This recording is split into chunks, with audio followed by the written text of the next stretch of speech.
신바람 사연 아파트. 오늘의 사연 시작하겠습니다. 얼마 전에 파혼을 했는데 사실 아직도 잘 실감이 나지를 않아요. 연애를 처음 시작하기 전부터 한참 둘이 사이좋게 연애할 때, 그리고 최근 결혼 이야기 오고 가며 준비하던 몇 개월 되지 않는 시간 동안 결혼 상대였던 남자친구와는 사소한 다툼 한 번 없었거든요. 차라리 둘 사이의 성격 차이 때문에 커다란 문제가 있었다던가, 아니면 막장 드라마에나 나올 법한 들켜서는 안 될 말 못할 과거가 있었다면 차라리 이렇게 억울한 기분이 들지는 않았을 겁니다. 사람을 얼마나 우습게 봤으면 결혼을 한다는 이유만으로 저뿐만 아니라 제 가족까지 호구처럼 대할 수 있을까요? 아무리 아직도 여자가 결혼을 하면 시집을 간다고 말을 하긴 하지만, 세상이 바뀐 지가 언제인데 말도 안 되는 논리로 예비 며느리 후려치려는 집이 다른 집이 아니라 제가 결혼까지 하려고 했던 그런 집일 줄은 생각도 못했습니다. 저는 지방광역시에서 공부했고 대학 생활부터 현재까지 쭉 서울에서 혼자 지내고 있습니다. 자랑은 아니지만 학창 시절에 제법 공부 좀 한다는 소리 들으며 자랐고 학교에서도 기대가 많이 컸었거든요. 결국 서울대에는 가지 못했지만 서울에서 내놓으라 하는 대학교에 들어가게 되었어요. 부모님께서는 이런 저에게 지원을 아끼지 않으셨고, 그래서 대학교 때는 다른 데 신경 안 쓰고 공부에만 열중할 수 있었습니다. 물론 생활비까지 다 내주신다고 해서 제 용돈까지 다 해주시는 건 아니었기에 방학 기간에는 서울에 머물면서 과외 같은 걸 하고는 했어요. 명절 때 말고는 저도 고향집에 내려갈 시간이 없다 보니 부모님께서 그 점이 많이 아쉬웠나 봅니다. 사실 지역에도 큰 회사들이 많기 때문에 부모님은 제가 대학교를 졸업하면 취직은 집 근처에 있는 이름 있는 회사에 들어가길 원하셨어요. 하지만 저도 나름 뜻이 있어서 공부를 해왔고 더 좋은 기회를 찾으려 노력하다 보니 결국은 서울에서 자리를 잡게 되었습니다. 부모님께서는 아쉬워하셨지만 결국엔 주변에 자랑을 하고 다니실 정도로 기분은 좋았나 봅니다. 회사도 국내 굴지의 대기업이기도 하고 복지면에서나 월급면에서나 지역에서 가장 좋은 회사를 두고 본다 하더라도 비교도 안 되게 좋은 곳이었거든요. 저 때문에 조금 더 고생을 하긴 하셨지만 부모님은 노후 준비가 어느 정도 다 끝나 있던 상황이었어요. 원래는 본가 근처에 있는 시골 쪽에 땅을 사놓고 거기에 전원주택을 지어놓고 텃밭 같은 거 가꾸며 은퇴를 하실 생각이었는데, 막상 제가 서울에 자리를 잡으니 한번 서울에 살아보는 것도 나쁘지 않겠다 생각을 하셨나 봅니다. 그래서 은퇴 자금을 가지고 서울에 아파트를 하나 구입하셨어요. 그 당시에는 대출의 규제도 지금처럼 심해지기 전이었고, 그때 당시에도 비싸긴 했지만 집값이 지금 정도까지는 아니었거든요. 대신 시골에 집 짓고 사는 예산보다 서울의 아파트가 예산을 훨씬 더 넘었기 때문에 부모님이 은퇴는 잠깐 미뤄두시고 더 일을 하게 되었습니다. 원래는 전세를 놓아도 되는 거였는데 어차피 제가 서울에 있는데 남한테 전세를 줄 필요가 있냐고 하시면서, 어차피 남의 집에 살면서 월세 내고 그럴 거면 마음이라도 편하라고 어머니가 사놓은 아파트에서 살아도 된다고 허락을 해주셨어요. 관리비만 제가 내기로 했고 대출이자 다 갚아서 부모님이 서울 올라오시기 전까지는 제가 그 집에서 혼자 지내게 되었습니다. 그 이후로 저도 나이를 먹으며 시간이 지남에 따라 돈도 어느 정도 모아놓게 되었고 남들 하듯이 연애도 몇 번 하고 그랬지요. 그렇게 결혼 이야기까지 오가게 되는 남자친구를 만나게 되었습니다. 남자친구도 비슷한 학벌에 서로 비슷한 규모의 회사를 다니고 있습니다. 서로 누가 더 잘났네, 못났네 따질 필요 없을 정도로 비슷한 조건이었고, 연애하는 동안에 사소하게 다툴 일도 거의 없었기에 두 사람 서로 마음 한구석에서 결혼 생각을 하기 시작했어요. 말씀드린 대로 두 사람 사이에 아무런 문제도 없었는데 신혼집 때문에 이 사단이 나게 될 줄은 정말 상상도 못했네요. 요즘 부동산 시장이 말이 아니잖아요. 매일 뉴스를 봐도 좋은 소식이라곤 하나도 없고요. 덕분에 저희도 고민이 생긴 게, 요즘 집값이 더 내려갈 수도 있다, 이자는 날이 갈수록 올라간다 하는데 무리해서 신혼집을 구해야 할 이유가 있나 싶더라고요. 다른 건 몰라도 둘이 모아놓은 돈이 꽤 되다 보니 신혼부부 대출 받으면 낮은 금리로 전세자금 대출도 받을 수 있을 것 같은데, 아예 확신이 들 때까지는 전세로 사는 게 더 낫지 않겠나 하는 생각이 들었습니다. 그런 와중에 저희 어머니한테 제안이 왔어요. 어머니도 뉴스에서 집값 문제로 연일 난리인 걸 보고 계시니 고민이 많으셨거든요. 집값이 계속 떨어질 거라는 말은 제가 지금 살고 있는 어머니 명의의 집도 피해갈 수 없는 일이었지요. 다만 저희 어머니는 서울에 집을 구하신 지가 오래되었고, 사실 여전히 그때 가격과 비교해보면 집으로 이득을 엄청 많이 본 상황이었어요. 거기에 아직도 소문만 무성한 재개발은 이루어지지 않아서 사실상 아직 집값이 한 번 더 오를 수 있는 호재가 남아있는 상황이고요. 그런데 어머니 입장에서는 이미 올 초에 집값이 최고점을 찍었고 지금 많이 내려간 상황인데 솔직한 마음에 조금 손해봤다는 느낌을 지울 수가 없었나 봐요. 그래서 행여나 집값이 더 떨어지면 떨어진다고 하더라도 어떻게 될지는 모르니 향후 3년 정도는 무슨 일이 있어도 흔들리지 말고 지켜보자는 결론에 다다르셨고, 어차피 3년 동안 손 안 댈 집인데 그러면 저희도 그때까지 그 집에서 지내라고 하라는 제안이었지요.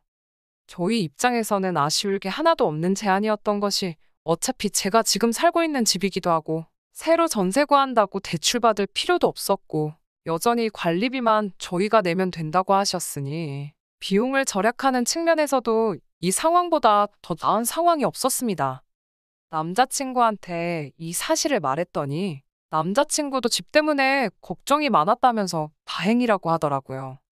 그러면서 정말 잘 됐다고 하면서 이제 결혼 날짜만 잡으면 되겠다고 좋아했습니다. 그리고 그렇게 예비시댁에 인사를 드리러 갔을 때였습니다. 둘 사이에 아무런 문제도 없고 친정어머니 덕분에 신혼집까지 어느 정도 해결된 상황이라 마음이 많이 놓인 상황이었는데 예비시모인 남자친구 어머니는 그 상황이 별로 달갑지만은 않은 듯 보였습니다.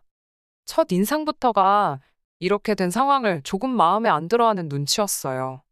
남자친구가 이미 모든 진행 상황을 말씀드렸던 것 같더라고요. 그게 잘못되었다고 생각한 적은 없습니다. 다른 사람도 아니고 예비시모인데 저희 집에서 한 3년 정도 살 집을 내어주시기로 했다는 것 정도는 당연히 말할 수 있는 상황이라고 생각합니다. 그리고 이러나 저러나 현재 상황에는 제가 집을 어느 정도는 해결한 게 있으니 예비시댁 쪽에서는 어떤 걸 해야 할지 알아서 준비를 해야 할 수도 있는 상황이라고 생각했으니까요. 그런데 그걸 가지고 이 예비시어머니가 저한테 머리를 조아리면 엎죽 엎드릴 필요까지는 당연히 없다고 생각했지만 적어도 이 상황을 마음에 안 들어 할 거라고는 생각도 하지 못했습니다. 예비시어머니는 당신이 곰곰이 생각해봤는데 이런저런 게 조금 마음에 안 든다는 식으로 말을 꺼내더라고요. 당장 뾰족한 수도 없는데 뭐가 그렇게 문제인가 싶어서 어떤 점이 마음에 안 드시냐 단도직입적으로 물어봤습니다. 저만 무조건 옳은 게 아닐 수도 있으니 예비시모의 의견 한번 들어보고 조율할 수 있는 부분은 당연히 조율을 하는 게 맞다고 생각을 했었으니 말이지요. 첫 번째로는 지금 제가 살고 있는 저희가 살게 될 집이 남자친구 회사에서 너무 멀다는 거였습니다. 그 집이 서울 외곽이긴 했지만 어쨌든 재개발 여지가 있고 역세권이라서 대중교통을 타는 데는 그 어떤 어려움이 없었습니다. 그런데 대중교통이 얼마나 잘 돼 있는 게 문제가 아니라는 거예요. 거리가 너무 멀어서 고생이라는 겁니다. 정작 남자친구 본인은 제가 어디서 사는지는 이미 알고 있었고 그 집에서 신혼살림 차려서 시작할 수 있다고 전했을 때 잘 됐다고 좋아했었거든요. 남자친구한테는 아무 문제 없는 거리인데 집을 해줘도 거리가 그렇게 먼 곳을 해주셨냐며 마음에 안 든다는 식으로 나오시는데 저라고 사람인데 당연히 그게 기분이 좋을 수가 없었습니다. 오히려 들었던 느낌은 어떤 이유 때문에 그러는 건지는 모르겠지만 예비시댁 쪽에서 저를 그렇게 반기는 듯한 느낌이 들지는 않았지요. 저한테는 예비신우가 되는 남자친구의 누나도 그날 자리에 같이 있었는데 그때는 예비신우의 그 말이 그런 꿍꿍이 속이 있어서 그런 거라고는 생각도 하지 못했습니다. 예비신우는 어디 동네면 동생보다는 우리 오빠네 회사가 더 가깝겠네 하면서 오히려 예비시모보다 그 집에 대해서 더 많은 관심을 보였어요. 리모델링은 되었느냐, 서울 구축 아파트면 주차장이 많이 안 좋다고 들었는데 주차 공간은 붐비지 않느냐, 주변의 학구는 알고 있느냐 하면서요. 상황이 그런데 그래도 그 집에서 좋은 점을 찾아보려는 예비신우의 행동이 저는 계속 무언가 마음에 안 든다는 식으로 나오고 있는 예비시모를 설득해주기 위해서 저희를 도와주고 있는 거라고 생각했었습니다. 아무튼 그게 예비 신우와 처음 만나게 된 날이었는데 그 전까지는 남자친구랑 연애하면서도 단 한 번도 만나는 자리를 가지려고 한 적 없었던 예비신우가 그 날을 기점으로 이따금씩 형식적인 안부 인사 정도를 나누는 사이가 되었습니다. 사실 그때까지만 해도 예비신우가 저랑 잘 지내려고 하는 게 앞으로는 신우올케 사이로 지내게 될 저랑 가까워지기 위해서 그러는 거라고 생각을 했었습니다. 양가 상견례는 하지 않았지만 이미 양가에 서로 인사를 시켰던지라 그때부턴 남자친구와 데이트를 하면서도 스드메 같이 저희가 간단하게 알아볼 것들은 미리 알아보고 있었습니다. 그런데 언젠가부터 남자친구가 무언가 저한테 말을 꺼내려고 하다 말고 표정도 어두워 보이는 게 뭔가 전하고 싶은 이야기가 있어서 저러는 건가 하는 느낌을 받았어요.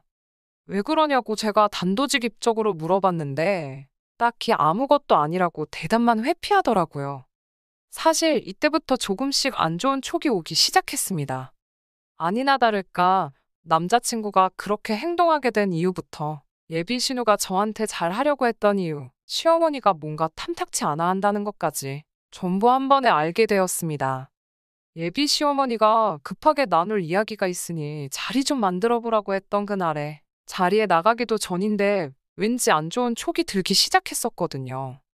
급하게 나눌 이야기라던가 기니할 이야기라던가 제 인생에 있어서 그런 식으로 시작된 자리에서 좋은 이야기가 나왔던 적이 한 번도 없었기에 당연히 무슨 일이 있어도 있겠다라는 생각을 해서 그런지 어느 정도 마음의 준비는 할 수 있었습니다. 나간 자리에서 계획에도 없던 예비신우가 예비시모와 같이 있는 모습, 그리고 남자친구가 그동안 데이트하면서 보여줬던 안 좋은 표정을 한자리에서 제 눈으로 직접 보니 안 좋은 예감은 거의 확신으로 바뀌게 되었습니다. 제가 도착해서 자리에 앉았는데도 한참 동안 아무도 말을 꺼내지 않고 어색함만 잔뜩 돌더라고요. 매도 빨리 맞는 게 낫다는 생각에 무슨 일로 자리를 만드셨냐 물었더니 예비 신우가 바로 본론으로 넘어가더라고요. 제가 지금 살고 있는 어머니 명의의 집에다가 신혼살림을 차리기로 들었다고요. 거기까지야 저도 이미 밝혔던 사실이니 그렇다고 대답했습니다. 그런데 대뜸 신우가 그 집에서 자기들이 지내면 안 되겠냐고 하는 겁니다. 그게 무슨 소리냐고 대번에 대답을 했지요. 그러니 신우가 하는 말은 어차피 그 집이 제 집도 아니고 고쳐서 사는 것도 아니고 3년 후에 비워줘야 한다고 들었는데 누가 들어가 살든 그게 뭐가 중요하냐고 하더라고요. 신우 남편이 다니는 회사가 그 집에서 가깝다고 거리가 먼 저희가 그 집에 들어가는 것보다 자기들이 들어가서 사는 게 오히려 이득이라고 하는 겁니다. 그러면서 첫째도 조금 있으면 초등학생이 되는데 그 동네가 서울에서는 학군도 나쁜 편이 아니다 보니 주변에 학원가도 괜찮게 있어서 애들 교육하는데도 지금 예비 신우가 사는 곳보다 그쪽으로 가서 사는 편이 자기들한테 이득이라고 하더라고요.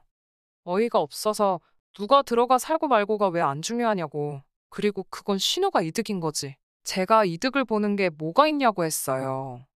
지금이야 제가 살고 있는 집이고 결혼 후에도 제가 살게 될 테니까 저희 부모님께서 무상으로 살라고 허락을 해주신 거지. 구태여 다른 사람이 살게 할 거면 새를 놓지 뭐하러 그러시겠냐고요. 그러니 이젠 시모가 말을 가로채 이어서 말하기를 저보고 이기적이라고 하면서 왜 너 이득 볼 생각만 하냐고 하는 겁니다. 이제 한 식구가 될 텐데 저 혼자만의 이득을 생각할 게 아니고 가족 전체가 볼 이득에 대해서 생각을 해야 한다는 거예요. 그래서 100번 양보해서 신우가 살게 된다고 해도 우리 신혼집으로 쓰게 될 집에 신우가 들어가 산다면 우리는 당장 어디 가서 지내야 하냐 했습니다. 그러니 예비 시모는 단 1초도 고민하지 않고 그게 뭐가 어려운 문제냐면서 결혼하면 저 혼자만 짐 싸서 예비 시댁으로 들어오면 되는 거 아니냐 하더군요. 세상에 어떤 모자란 여자가 친정어머니 명의로 된 집을 신우한테 양보해주고 정작 본인은 남편 출퇴근하기 편하라는 이유로 시부모 살고 있는 집에 들어가 살겠나요? 더 돌려 말할 것도 없고 해서 이 말 그대로 전해주면서 저는 싫다고 했습니다. 예비 신우한테도 반대의 경우라면 언니는 언니네 시댁 들어가서 살 거냐고 물어보니 자기는 기꺼이 그러겠다고 하더라고요. 막상 실제로 그렇게 되면 그럴 생각 1도 없으면서 어떻게든 이득을 보려고 저러는 게 참 가증스럽기까지 했습니다. 남자친구는 일이 이렇게 진행될 걸 꽤나 오래전부터 알고 있었던 것 같아요. 그냥 똥 씹은 표정으로 아무 말도 못하고 허수아비 마냥 가만히 앉아 있더라고요.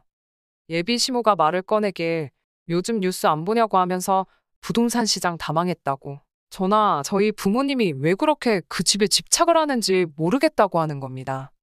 어차피 내놔도 잘 나가지도 않는 집인데 그냥 가족끼리 양보한다 생각하고 살게 해주면 어디가 덧나냐고 하는 거예요. 그러면서 한다는 말이 아니면 신혼해보고 그 집을 사라고 할 테니 헐값에 넘기라더군요. 무슨 가격을 부르나 봤더니 암만 부동산 시장이 엉망이고 폭락을 했다고 해도 현재 시세가 6억 왔다 갔다 하는 아파트를 무슨 1억에 넘기네 마네. 그런 이야기를 하더라고요. 그러면 그 1억에 니들 모은 돈 가지고 아들 출근하기 편한 곳에 전세로 집 하나 구할 수 있지 않겠냐면서요. 그리고 이제 결혼할 사이인데 저랑 저희 부모님이 그 집 하나만 양보하면 제가 예비 시모와 신우한테 점수 하나는 톡톡히 따고 들어가는 것 아니겠냐고. 미리미리 점수 좀 따고 결혼 생활 시집해도 되는 거 아니냐고 하더라고요. 말하는 것부터가 어이가 없더라고요.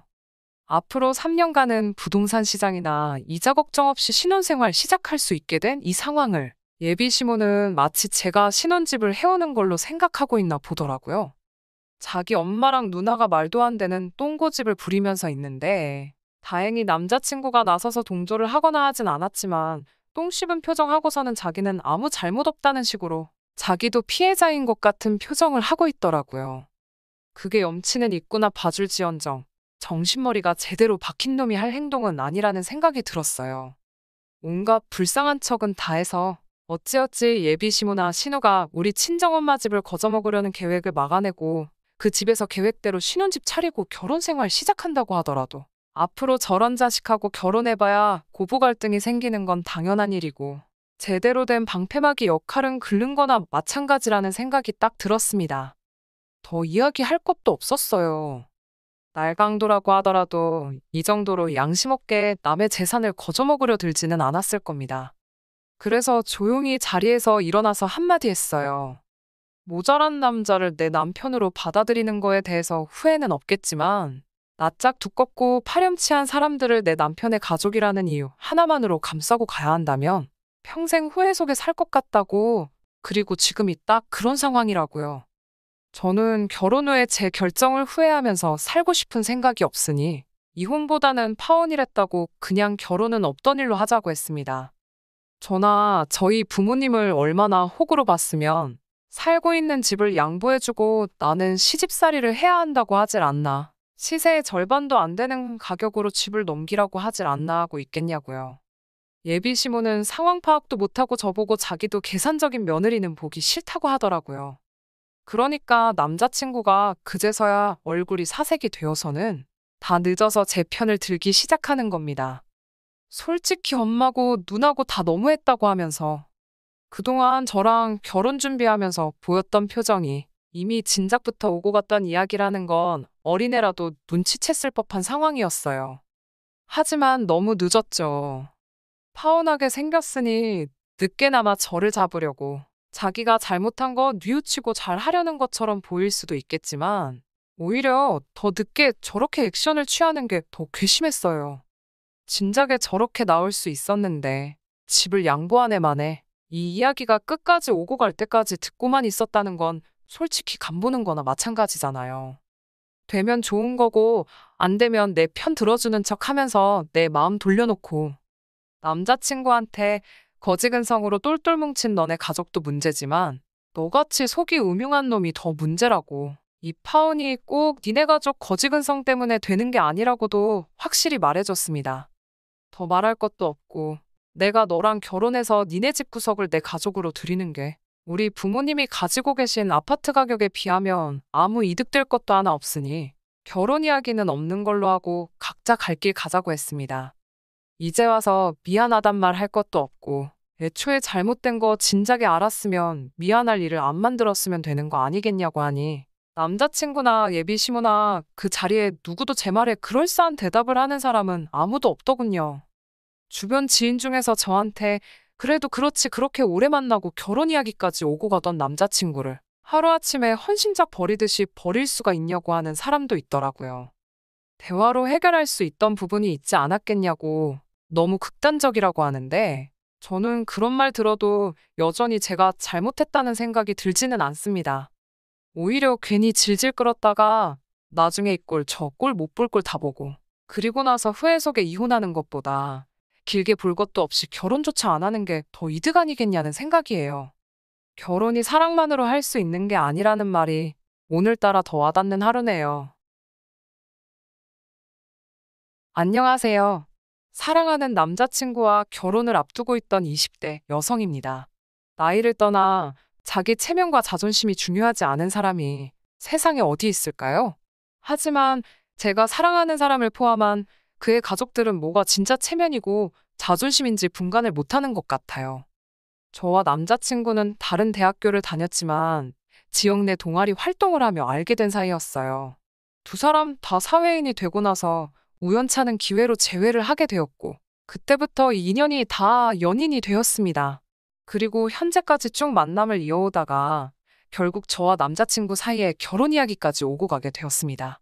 남자친구는 안정적인 회사를 다니는 직장인이었고 저도 제가 일하는 분야에서는 업계에서 최고라고 자부할 수 있을 만한 회사에 다니는 직장인이었습니다. 서로 벌이가 괜찮은 경제적인 뒷받침이 있었지만 제가 남자친구와 결혼 생각까지 만들게 된 가장 큰 이유는 따로 있었어요. 남자친구가 술을 입에도 되지 않는다는 점이었거든요. 제가 어렸을 적 저희 부모님이 IMF 직후에 많이 고생을 하셨습니다. 동네 작은 메밀국 수집을 시작하셨는데 한참 가게가 자리를 잡고 있던 와중에 외국인 무면 허운전자에게 음주뺑소니 사고를 당하신 적이 있어요. 가해자는 사고 직후 어디로 도망간 건지 결국 붙잡지 못했고 그때 저희 부모님은 다친 몸을 이끌고 장사를 하셨어야 했습니다. 지금은 지방에 분점까지 낼 정도이고 두 분 노후 준비까지 걱정 안 해도 될 정도로 성공하셨지만 그때 두 분이 다친 몸 이끌고 고생하시던 모습이 기억에 남아서 그때부터 자제력을 잃고 술 마시는 사람들만큼은 정말 싫어했거든요. 남자친구도 말하길 할머니께서 과거에 시장에서 원단 장사를 하셨다며 이야기를 꺼냈어요. 수완이 엄청 좋으셔서 큰돈을 버셨고 건물까지 있다고 하더라고요. 아버님하고 삼촌은 할머니 따라서 이 사업 저 사업 하고 계신다고 하고요. 남자친구의 경제적인 상황이나 배경이 저에게는 그렇게 고려해야만 할 상황이 아니었기에 과거 이야기에는 크게 신경을 쓰지 않았습니다. 저희 부모님도 사업을 하고 계시고 아직도 현역에서 뛰고 계시니 남자친구 가족들도 그런가 보다 했어요. 중요한 건 저나 남자친구가 아직 젊다는 것이고 둘 다 탄탄한 직장이 있겠다. 앞으로 잘 될 일만 있겠구나 싶었습니다. 이후로 반년쯤 지났을 무렵 남자친구가 할머님 정정하실 때 결혼해서 손주까지 안겨드리고 싶다며 저에게 정식으로 프로포즈를 해왔습니다. 그동안 제가 봐온 남자친구의 사람됨됨이와 그에 대한 믿음을 바탕으로 남자친구와 결혼을 약속하게 되었어요. 결혼 이야기가 오가기 시작하면서 처음으로 남자친구가 사는 곳에 가보게 되었습니다. 정식으로 인사를 드리러 간 자리는 아니었어요.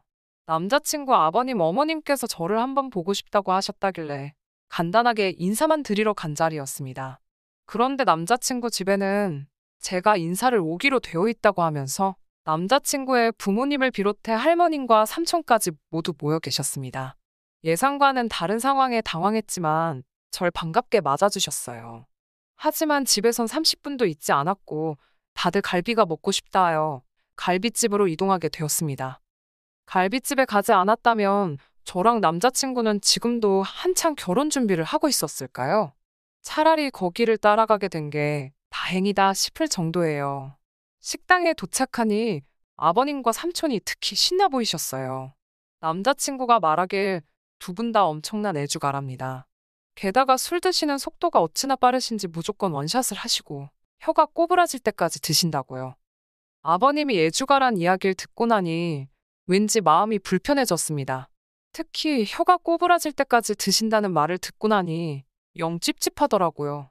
적어도 남자친구가 술을 마시지 않는다는 사실은 변함없었지만 두 분 다 가게까지 차를 끌고 오셨거든요.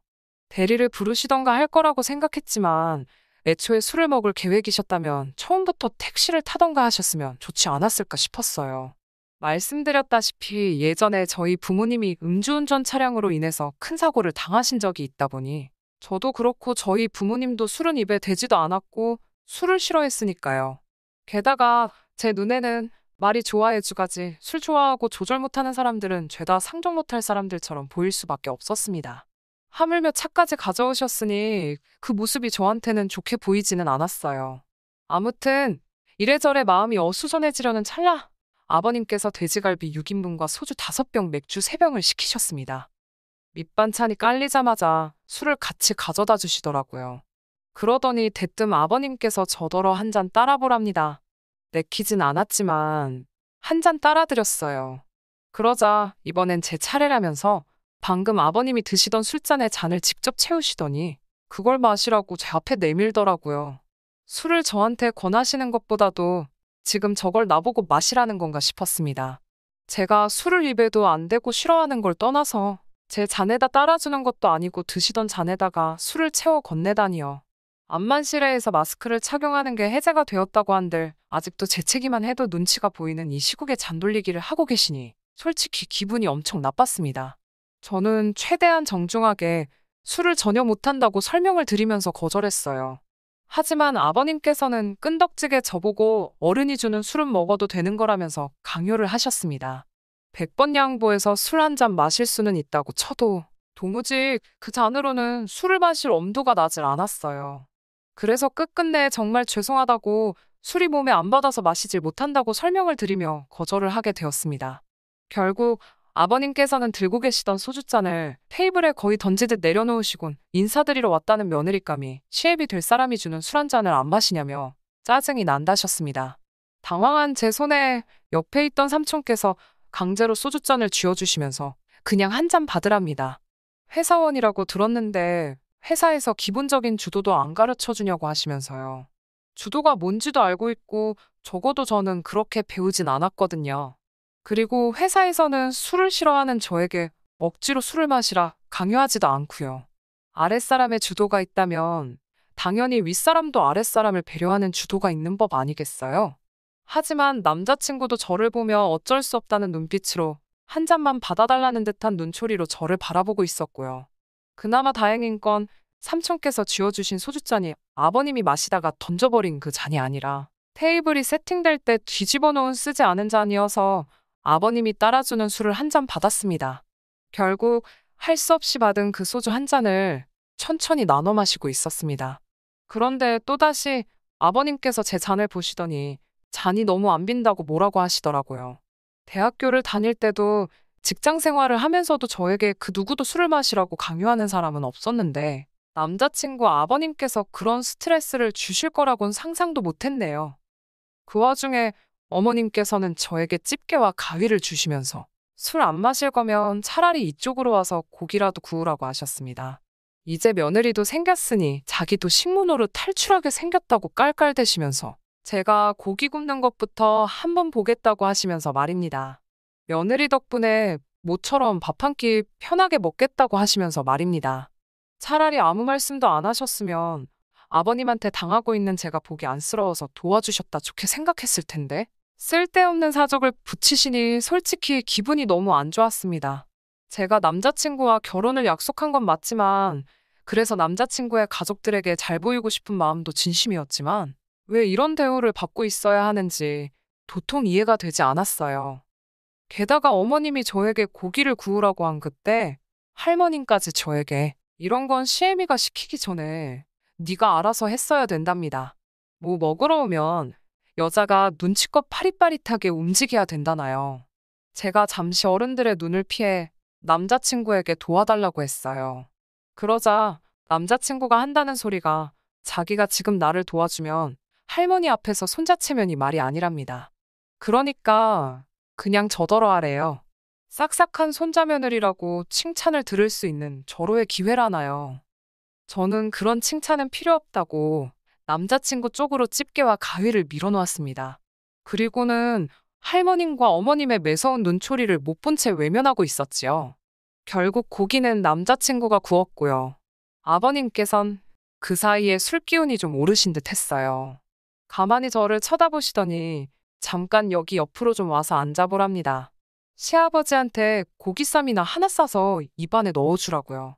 그냥 간단하게 인사드리러 온 자리였는데 남자친구 가족들은 제가 무슨 며느리 자리 면접 보러 온 거라 착각하시는 것 같았습니다.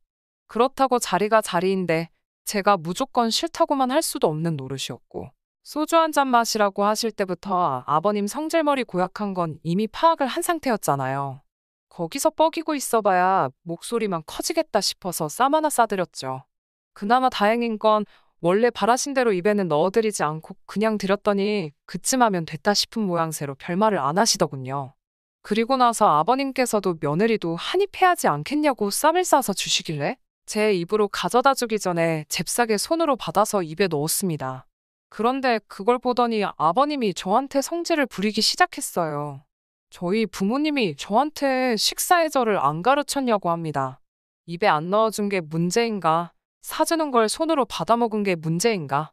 왜 또 저러고 계시나 그렇게 생각하고 있었는데 어른을 앞에 두고 쌈을 그냥 먹는 게 어딨냐입니다. 뭔 소리를 하시는 건가 싶었는데 어른이 앞에 있으면 고개를 돌려서 먹는 게 당연하지 않냐고 하시는 거예요. 아까는 술 마시면서 주도 타령을 하시더니 쌈 싸먹을 때도 고개를 돌려서 먹어야 되는 쌈도가 따로 있는 거였나요? 생전 처음 들어보는 식사 예절에 저희 부모님까지 거들먹거리시니 기분이 굉장히 나빴습니다. 게다가 이번에도 역시 남자친구는 아버님이 저한테 언성을 높이고 있는 가운데 또 상황을 애써 못 본 척하고 있더라고요. 잘못한 게 없으니 그 앞에 죄송하단 말은 전혀 하고 싶지 않았어요. 그래서 가만히 있었습니다. 제가 굽히지 않고 있으니 아버님은 저한테 계속 큰 소리 치고 계시고 차라리 속으로는 제가 며느리감으로 불합격이 되었으니 결혼 허락을 안 하겠다고 여기서 이만 가보라고 해주셨으면 싶었습니다. 제가 제 발로 그 자리를 뛰쳐나갈 수도 있었지만 그때는 행여나 그게 예의 없는 행동이고 그로 인해 저희 부모님 얼굴에 먹칠을 하게 되지 않을까 싶어서 가만히 있었거든요.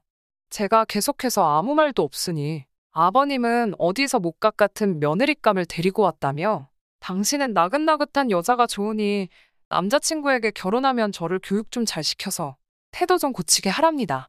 술도 좀 배우고 주도도 배우고 기본 예절도 배워서 어른들 있을 땐 어떻게 해야 하는지 좀 배우라면서요. 게다가 어머님과 할머님까지 저더러 식당에 사람들도 많은데 시댁 어른들 체면도 생각 안 하고 싫다 소리만 계속하면 어쩌냐입니다. 옆 테이블 사람들이 저 때문에 당신들을 비웃고 있답니다. 남자친구한테도 너 사귀면서 남자친구라고 제대로 대접이나 받고 사귀었냐며 무안을 주시더라고요. 상황이 이쯤 되니 이미 저는 이 집구석에 잔뜩 질려버렸어요. 어떻게 집안에 정상적인 사람이 한 명도 없는 건지. 그나마 정상이라고 생각했던 남자친구마저 제가 처한 상황에 한마디도 나서지 않고 있으니 아무리 봐도 제가 이런 대우를 받는 게 당연하다고 생각하는 사람인 게 아닌가 싶었습니다. 차라리 결혼 이야기를 꺼내기 전에 나는 내 가족들이 먼저고 내 가족들이 너한테 어떠한 행동을 해도 너가 다 참아야 한다고 말해줬으면 애초부터 결혼하자는 말에 알겠다 대답하지 않았을 텐데 라는 생각이 들더라고요. 아니면 처음부터 자기 가족들이 하자가 있는 걸 알고 있었고 그 사실을 들키면 결혼하려 드는 사람이 없겠다는 확신을 가지고 있었던가? 그래서 어디 눈먼 여자가 있어서 운 좋게 결혼하면 다행이고 아니면 말고 하는 식으로 그런 게 아닐까? 남자친구 머릿속을 들여다볼 수는 없으니 제 생각에는 아무리 생각해도 둘 중에 하나밖에 없겠다고 생각했습니다. 술이 더 들어가자 아버님과 삼촌께서는 별 이야기를 다 꺼내시더라고요. 그리고 그 와중에 제가 미처 남자친구에게서 듣지 못한 이야기들도 있었습니다. 삼촌께서는 젊은 날 반복된 사업 실패로 신용불량자가 되었다는 이야기를 자랑처럼 하더라고요. 아버님도 사업을 하고 계시기는 하는데 마땅한 수입이 없으신 건지 싶었습니다. 그렇게 주고받던 이야기가 결국에는 조카 자랑, 자식 자랑으로 넘어가더라고요. 형님이 자식 하나는 잘 키웠다고요. 우리 집안 짊어지고 가는 모습이 장하다고 하시는 거예요. 그러면서 알게 된 충격적인 사실은 남자친구의 부모님은 물론 삼촌부터 할머님까지 전적으로 남자친구가 벌어오는 돈에 기대서 살고 있더라고요. 제가 온다고 해서 아버님 댁에 다른 분들이 오셔서 모인 게 아니셨고 그 집에서 5이 온 식구가 모여 살고 있었던 겁니다. 자세히는 모르겠는데 왕년에 잘 나갔을 때 이야기를 계속 꺼내시는 걸 보니 남자친구 말대로 할머님이 돈을 잘 버셨던 건 사실인 것 같지만 아버님이고 삼촌분이시고 두 사람이 사업으로 할머님 재산을 날려먹은 것처럼 보였어요. 그리고 그걸 자랑이랍시고 떠들어대는데 남자친구 배경이 결혼하는데 중요한 부분은 아니었지만 이미 이 시가족이 될 사람들의 바닥을 결혼 전에 다 알게 되어버렸는데 그게 끝이 아니라 바닥 아래에 더 깊은 바닥이 있었다는 걸 알게 돼버린 거예요. 몇 년 동안 쌓아올린 남자친구와의 정은 이미 이 자리에서 몇 시간 만에 날아가 버린 지 오래였고 저는 언제쯤 남자친구한테 결혼은 없었던 일로 하고 헤어지자는 말을 꺼내는 게 좋겠나 생각하고 있었습니다. 그 와중에도 남자친구는 제가 자기랑 결혼을 할 것이라 철석같이 믿고 있는지 자기가 가족들을 먹여 살리는 건 우리가 결혼을 해도 달라질 일이 아니라고 말하는 거예요. 어차피 저도 돈을 벌고 있으니 자기가 월급을 받아오면 애초에 그 돈은 없는 셈 치면 된다는 겁니다. 남자친구가 한 달에 300만 원을 번다고 치면 그중에 150만 원은 없는 거다. 그러니 자기 월급이 애초부터 150만 원이었다 생각하라는 거예요. 그런 이야기를 아무렇지 않게 하는 남자친구보다 그 모습을 우리 아들, 우리 조카, 우리 손자 참 장하다 하는 표정으로 바라보는 남자친구 가족들을 보니 왠지 모르게 소름이 다 끼치더라고요. 저는 차라리 그날 일이 하늘이 제게 주신 기회라고 생각했어요. 제 발로 스스로 지옥불 불구덩이에 뛰어들기 전에 그동안 제가 착하게 살아온 걸 봐서 유턴할 기회를 주신 게 아닌가 싶더라고요. 또 저희 부모님 싸잡아서 예의범절이 어쩌고 하는 게 듣기 싫어서 참았는데 이 말도 안 되는 자리에 1분이라도 더 있었다가는 저희 부모님이 저를 자존감도 없게 키우셨다 생각하지 않겠나 싶었습니다. 더 길게 말할 것도 없이 그냥 자리에서 일어나서 저는 이만 가보겠다고 하고 가게 밖을 나왔어요. 그러니 남자친구가 황급히 저를 쫓아나오더라고요. 그러면서 하는 말이 그렇게 그냥 가면 어떡하냐고 자기 가족들이 지가 푸대접을 받으며 산다고 오해하지 않겠냐고 하면서 그냥 갈 거면 계산이라도 하고 가라는 겁니다. 정말 태어나서 싸움 같은 거 해본 적이 한 번도 없는데 남자친구 저러는 꼬라지를 보고 있으니 열이 확 올라서 저도 모르게 뺨을 한 대 후려갈 켜버렸어요. 니네 가족들이 처먹은 걸 왜 내가 내냐고. 어차피 니들 가족이 너가 그러는 거 자랑스러워하는 것 같은데 니 돈으로 내라고 했어요. 그리고 결혼이고 나발이고 그런 게 문제가 아니라 앞으로 나한테 연락하지 말라 했습니다. 저랑 남자친구가 옥신각신하면서 주변이 시끄러워지니 남자친구 가족들도 무슨 일인가 하고 따라 나오더라고요. 마음 같아서는 당장 택시 타고 집으로 가려고 했습니다. 분위기가 험악하니 그제서야 제 눈치를 보면서 누구 하나 나서지 못하는 와중에 남자친구 삼촌분이 해결을 한답시고 나서는 거예요. 현은 완전히 꼬부라져서 저보고 오늘 욕받다면서 원래 시댁 식구들이 어렵고 힘든 거라고 시간이 지나면 익숙해질 거라고 하더라고요. 말 같지도 않은 소리에 대꾸도 안 하고 있으니 제 기분 풀어보겠다며 아무리 그래도 그렇지 이러는 거 아니라면서 당신이 저를 집까지 차로 태워다 줄 테니 그걸로 기분을 풀라는 겁니다. 술을 저렇게 먹은 사람 옆에 타는 것도 싫었고 애초에 무슨 술을 그렇게 먹고 운전이냐 했더니 자기가 운전 경력만 몇 년인 줄 아냐고 하면서 당신은 술을 먹어야 운전을 더 잘한다고 하는 겁니다. 그때는 너무 화가 나서 그랬나 저도 모르게 삼촌분 정강이를 구둣발로 걷어차버렸어요. 으억하는 소리와 함께 다리를 부여잡고 바닥에 주저앉더라고요. 저는 불러놓고 기다리고 있던 택시를 취소시키고 남자친구와 아버지와 삼촌한테 한마디 했습니다. 죽으려면 곱게 혼자 죽지. 엄한 사람 데려갈 생각은 꿈도 꾸지 말라고요. 황천길 가고 싶으면 혼자 가라고 했습니다. 아주 내 앞에서 운전석에 타보기만 하라고 그러면 그 길로 경찰에 신고할 거라고 했습니다. 아까까지는 술 따라봐라, 한 잔 받아라, 고기 구워라 아주 저를 우습게 보던 인간들이 제 앞에 쩔쩔매며 서 있었어요. 남자친구 아버지가 그래도 자기는 술을 덜 마셨으니 다리 불편하신 할머님 때문에 차를 가져가야겠다며 자기는 괜찮지 않냐고 막무가내로 차에 타길래 그냥 아버님이 보고 있는 앞에서 경찰서에 전화를 걸었습니다. 그러니 저한테 너는 부모도 없냐 어쩌고 하면서 또 예의범절을 논하더라고요. 적어도 우리 부모님은 음주운전은 안 하시고 만에 하나 음주운전을 하시면 저는 똑같이 행동할 거라고 했어요. 가게 밖에서 소동이 나고 있으니 무슨 일인가 구경하는 사람들도 남자친구 가족들한테 걸어가라 하면서 같이 저에게 동조해줬고 남자친구 가족 때 저 혼자였던 게 주변 사람들까지 가세하고 나니 결국엔 차를 주차장에 두고 집 쪽으로 걸어가더라고요. 효자 났다고 하더니 밥값 내고 5식구 택시 2대 부르는 건 아까웠는지 다리 불편하다는 할머니 모시고 저만치 걸어가는데 아주 그 꼴이 말이 아니더라고요. 그리고 이틀 뒤 남자친구가 연락을 해왔습니다. 붙잡진 않을 거지만 부탁하고 싶은 일이 있다며 한 번만 만나달라고요. 뭘 만나기까지 하냐고. 할 말 있으면 전화로 하라고 했습니다. 그러니 저를 불러 한다는 소리가 자기가 자존심이 좀 강해서 그렇다며 혹시 우리를 둘 다 알고 있는 주변 지인들한테는 자기가 저를 찾다고 이야기하면 안 되겠냐고 그러더군요. 진짜 끝까지 뭐 이런 찌질한 게 다 있는지. 그런 건 어떻게 말하든 네 알아서 하라고 했습니다. 다만 제 소식을 물어오는 사람들한테는 거짓말을 하지는 않을 거라고요. 혹시나 정말 헤어지게 된 게 저 때문에 그런 거냐 물어오는 사람들에겐 무슨 일이 있었는지 낱낱이 다 말해주겠다고 했습니다. 남자친구는 전화기 너머로 조용하더라고요. 암만 생각해도 자기가 좋은 말 들을 게 하나 없는 거 누구보다 잘 알고 있으니 저러는 거다 싶었어요. 지금 저는 다시 솔로 라이프로 돌아와 즐겁게 살고 있습니다. 다행히 남자친구와 연애하는 동안 제가 어디 사는지 알려준 적이 없었기 때문에 전화번호 하나 바꾸고 나니 2번 다시 마주칠 일 없이 안전이별을 하게 되었네요. 똥차가 가고 나면 벤츠 온다는데 지금은 똥차고 벤츠고 차가 문제가 아니라는 생각이 드네요. 누가 그 안에서 술 먹고 운전하고 있을 수도 있는 거잖아요. 인연이라는 게 진짜 있으면 제가 서두르지 않아도 언젠가는 만나게 되겠지요. 그저 지금은 이렇게 스트레스 받을 일 없는 이 시간을 즐기려고 합니다. 안녕하세요. 저는 30대 초반의 여성입니다. 결혼한 지 2달밖에 안 된 시점에서 이런 말도 안 되는 일 때문에 이혼까지 하게 될 거라곤 상상조차 해본 적 없습니다. 그리고 그런 일이 다른 사람도 아니고 저에게 일어날 거라고 생각해 본 적도 없어요. 남편과 저는 채팅으로 만났습니다.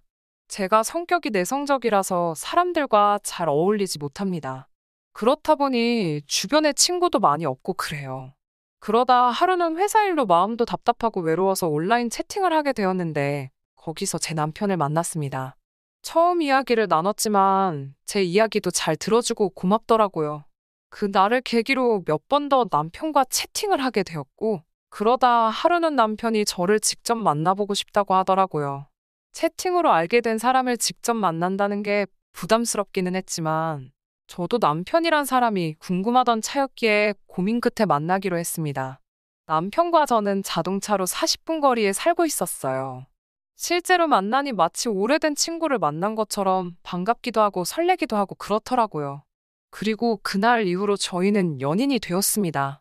결혼까지 6개월 정도 교제를 했고 둘 다 나이가 30대였기에 자연스레 결혼까지 이야기를 하게 되었습니다. 시부모님께 남편이 저를 정식으로 소개하면서 저희의 결혼 이야기는 본격적으로 진행되었습니다. 서울에서 좀 떨어진 곳에 위치한 시댁은 앞마당이 있는 전원주택이었어요. 그곳에서 남편과 부모님 3사람이 살고 있었습니다. 당시 시부모님은 근처에서 인테리어 가게를 하고 계셨는데 남편은 시아버지와 함께 공사를 다니면서 일을 하고 있었습니다. 위치상 작은 도시이기도 하고 경쟁업체도 많이 없어서 동네에서 아름아름 공사를 받아가며 한다고 장사가 제법 잘 되는 곳이었어요. 동네에서 데이트를 하면 동네 사람들이 먼저 남편을 알아보고 인사도 건네주고 인사를 건네는 사람들도 다들 남편을 좋아해주는 것 같은 모습이 주변에서도 평판이 좋은 사람처럼 느껴졌습니다. 교제 기간이 짧은 데 비해 결혼을 너무 성급하게 결정한 게 아닌가 했는데 그래도 지역에서 인정받고 평판 좋은 사람이라는 몰랐던 모습을 알게 되니 마음이 놓이기도 했네요. 시부모님은 처음부터 저를 굉장히 마음에 들어 하시는 눈치였어요. 우리 아들에 대해서 잘 알고 있지라고 물어보셨고 1년간 저도 남편을 지켜봐왔으니 당연히 잘 안다고 말씀드렸지요. 하지만 그 안에 얼마나 많은 의미가 포함되어 있던 건지 그때는 미처 눈치채지 못했습니다. 그리고 저는 어려서 부모님을 불의의 사고로 잃고 그 이후로는 이모의 손에서 자랐습니다. 그러다 20살이 넘으면서 바로 독립을 했어요. 이모에게도 이모의 가족이 따로 있었고 아무리 친자식처럼 대해주셔도 제 스스로 눈치 보는 걸 멈출 수가 없었거든요. 아무튼 그렇게 나와 산 세월이 10년인데 그동안 서럽고 외로운 순간도 많았습니다. 그런 저에게 남편은 일단 먼저 같이 살지 않겠냐고 물었습니다. 남편은 자기 명의로 아파트도 있다면서 저에겐 몸만 오면 된다고 했어요. 시부모님도 결혼식이야 차차하면 되는 거 아니냐고. 일단 살림부터 합쳐서 한 식구로서 정부터 들자고 그러셨습니다. 저는 반신반의하면서도 기쁜 마음을 감출 수가 없었습니다. 드디어 저도 제 가족을 갖게 된다는 그런 설레임도 있었으니까요. 다행히 남편 아파트 근처에 사람을 뽑는 회사가 몇 군데 있었기에 저는 다니던 회사를 그만두고 이직을 하게 되었습니다. 남편은 어차피 이렇게 된 거 아예 관두고 살림만 하는 건 어떠냐고 묻더라고요. 돈은 자기가 넉넉히 벌어다 줄 테니 저에겐 살림하고 앞으로 생길 육아에만 집중하면 좋을 것 같다고요. 하지만 저는 이모랑 살면서 사람이 가진 게 없으면 얼마나 고생인지 몸소 겪고 배웠기 때문에 그 말만큼은 남편이 원하는 대로 해줄 수 없었습니다. 몇 푼이라도 제 힘으로 배워야 제 목소리를 낼 수 있다는 걸 알았으니까요. 남편은 처음으로 제가 자기 말을 따르지 않는 것에 좀 의아해했고 불만스러운 것 같았지만 이것만큼은 저도 양보할 수가 없어서 남편의 그런 기분을 모르는 척했네요. 그렇게 저희는 결혼 이야기가 나오고 한 달 만에 같이 살기 시작했습니다. 아파트는 깔끔했고 정말 당장 신혼부부가 살림을 시작하기에 손색이 없는 모습이었어요. 남편에게 언제부터 이 아파트를 준비한 거냐고 물어봤는데 이미 저를 처음 만났을 그때, 그러니까 저와 채팅에서 처음 대화한 그날에 벌써 저랑 결혼하게 될 걸 알았다면서 능구렁이처럼 대답을 하더라고요. 하지만 이 아파트에 그런 사연이 숨겨져 있을 줄은 예상도 못했습니다. 가전이고 가구고 뭐 하나 살 필요도 없었습니다. 마치 저만 들어오면 되었던 것처럼 모든 것이 완벽하게 준비되어 있었으니까요. 저는 마치 동화 속에 나오는 공주라도 된 기분이었습니다. 그 이후로 한동안 저는 새로운 직장에 적응하고 결혼식 준비도 하면서 시간을 보냈습니다. 그러다 올해 초의 일이었어요. 친구들하고 술을 마시러 나간 남편이 아무리 기다려도 들어오지를 않더라고요. 핸드폰도 두고 나간 상태였고요. 워낙 흉흉한 뉴스가 많이 나오던 시기라 어쩔 수 없이 남편을 찾아 나섰습니다.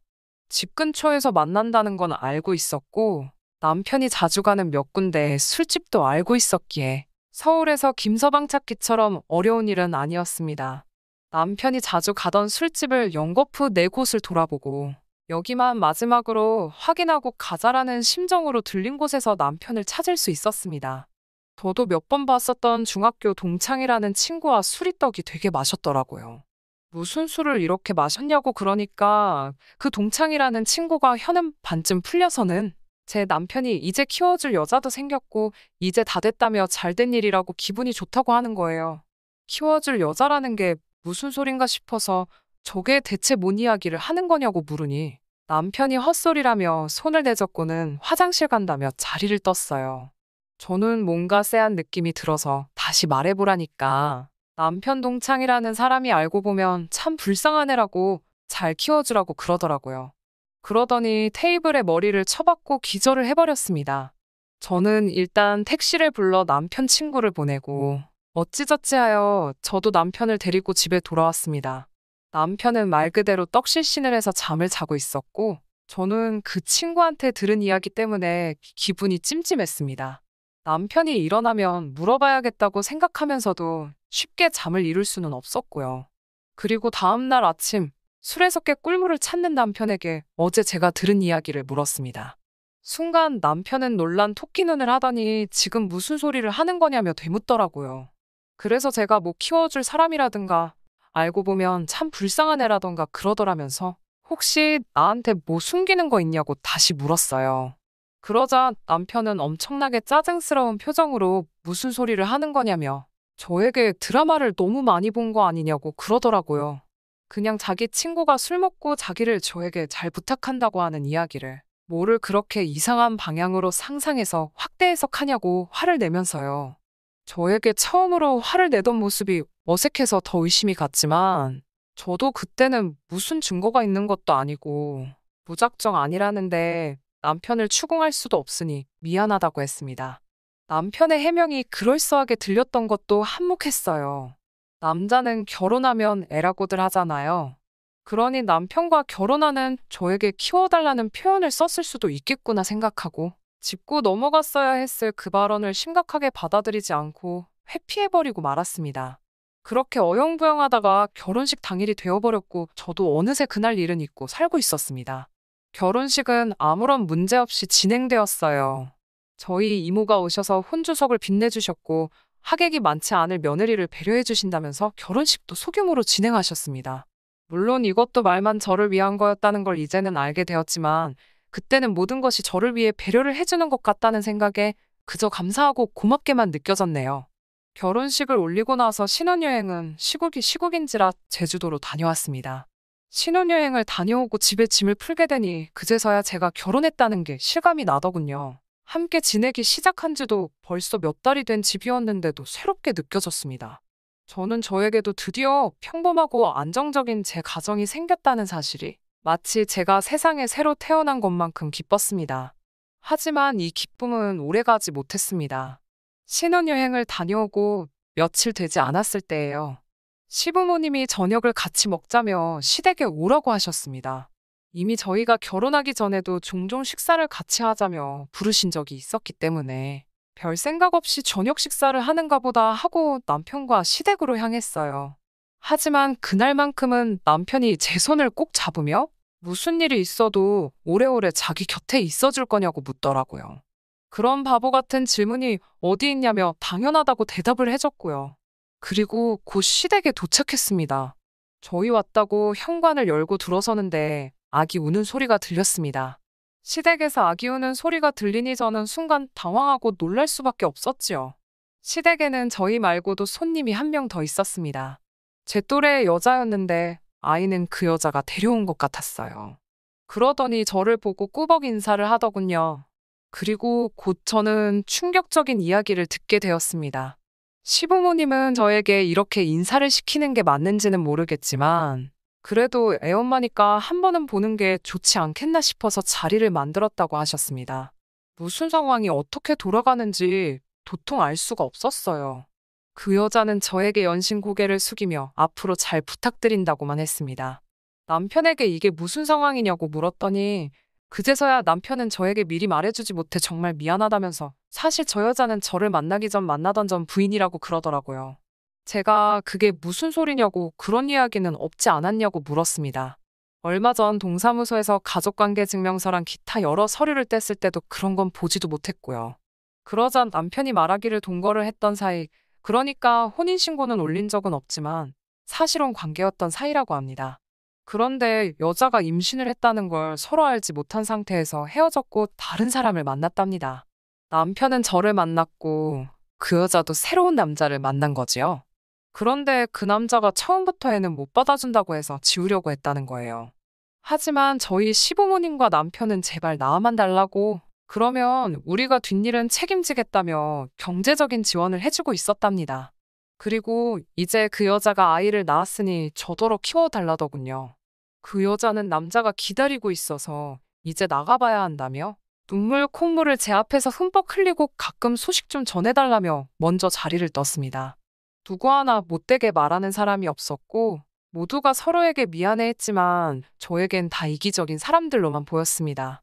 저는 아무것도 잘못한 게 없는데 갑자기 남의 애를 떠안게 생겼으니 황당해서 눈물도 안 나왔습니다.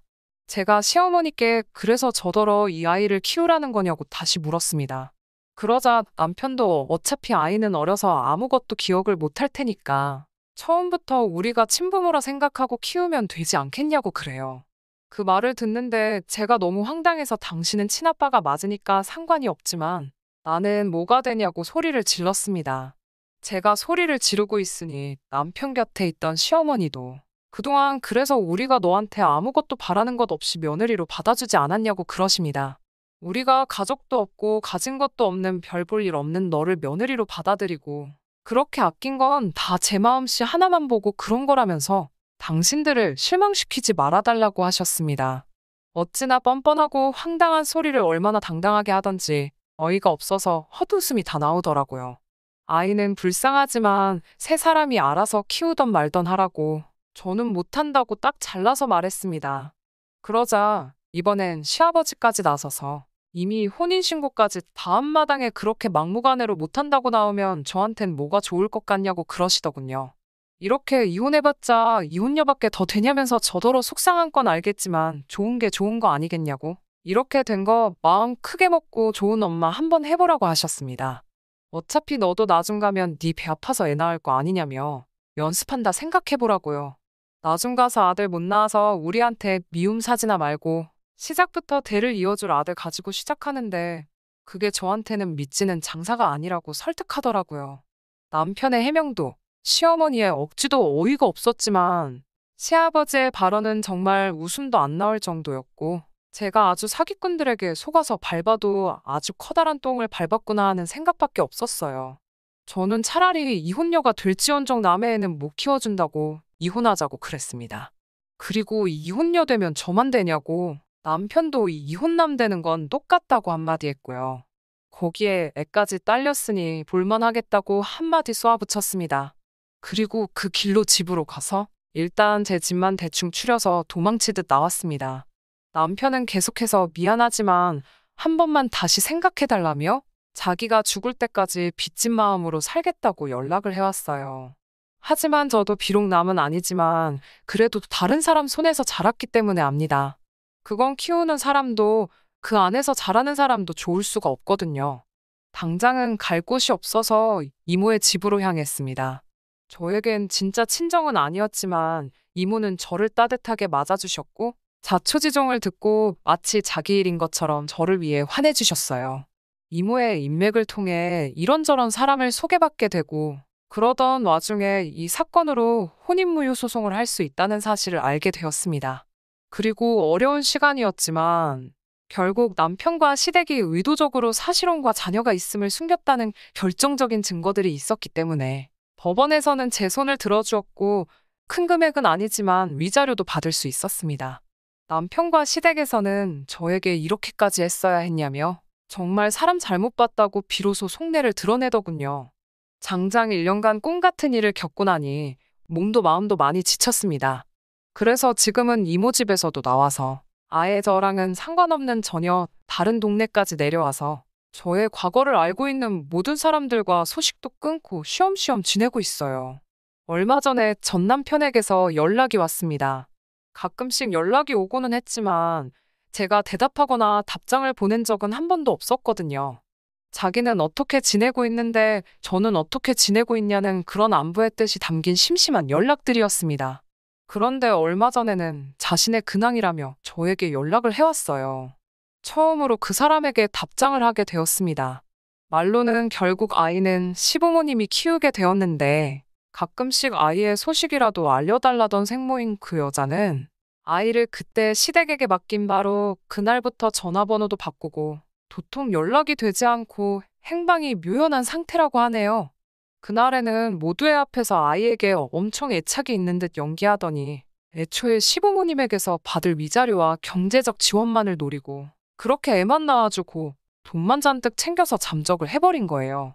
아무튼 친모가 행방이 묘연한 상태라서 어떻게 해보려고 해도 그 아이를 자기 호적에도 올릴 수가 없어서 고민이라고 하더군요. 남편이 제게 연락을 해오는 이유도 단 하나입니다. 이제 자기 부모가 애를 키우게 되었으니 저도 아무런 문제 없는 것 아니냐고. 그러니 다시 자기한테 돌아와 달라고 하는 겁니다. 애가 무슨 잘못이 있냐며 적어도 자기 호적에는 올려주고 싶다고요. 그래야지 나중에 학교도 보내고 할 텐데 하면서 말입니다. 아이가 있다는 사실을 저에게 속였을지언정 우리가 함께한 그 시간들은 거짓이 아니지 않느냐고. 애는 앞으로 부모님이 키울 테니 둘이서 행복하게 살자고 저의 마음을 돌려보려 애를 쓰더군요. 열차 다 떠나고 나서 후회해봤자 소용없는 것 아니냐고 웃기는 소리 하지 말라고 했습니다.